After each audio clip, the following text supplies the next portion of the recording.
Hi, I'm Dave, and this is Dave's Worldview. Hey, today I want to introduce you to Yeonmi Park. I recently watched Dennis Prager Fireside Chat. It was episode 203, and Dennis interviewed North Korean defector Yeonmi Park. Now, Dennis opened by discussing evil and saying that people deny evil because if you acknowledge evil, then you must fight against it. And because most people are not brave, they don't want to fight, so they deny that it's really that bad.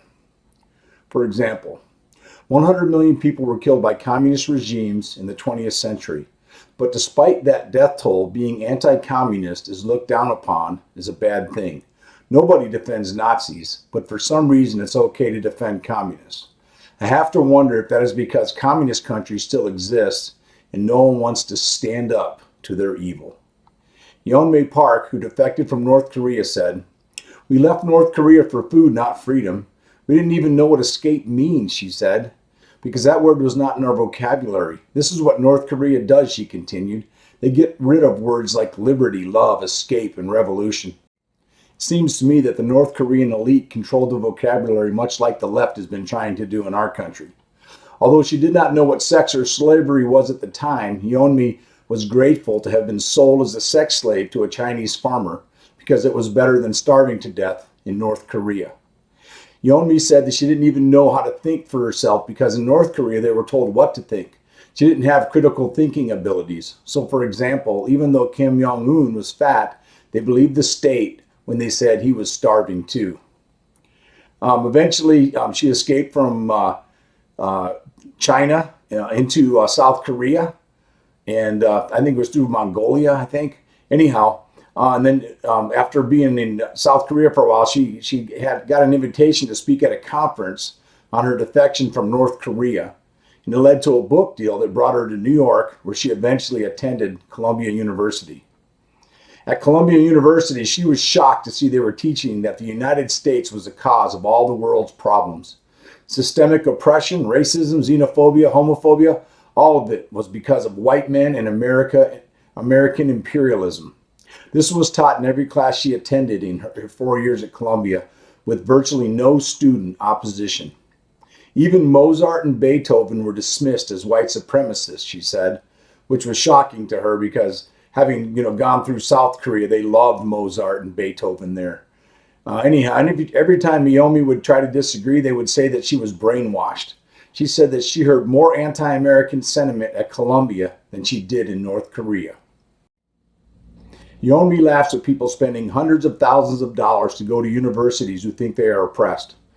I actually heard someone else say that the most privileged person in the world is the American college student. Anyhow, she says that here they don't even know what oppression means. Critical thinking to them is looking for that oppression like they are trying to find a prize. A man opening a door for a woman is oppression. Reading Jane Austen is oppression. Not having your own bathroom is oppression. Going to Colombia, Yeonmi said, was worse than depressing.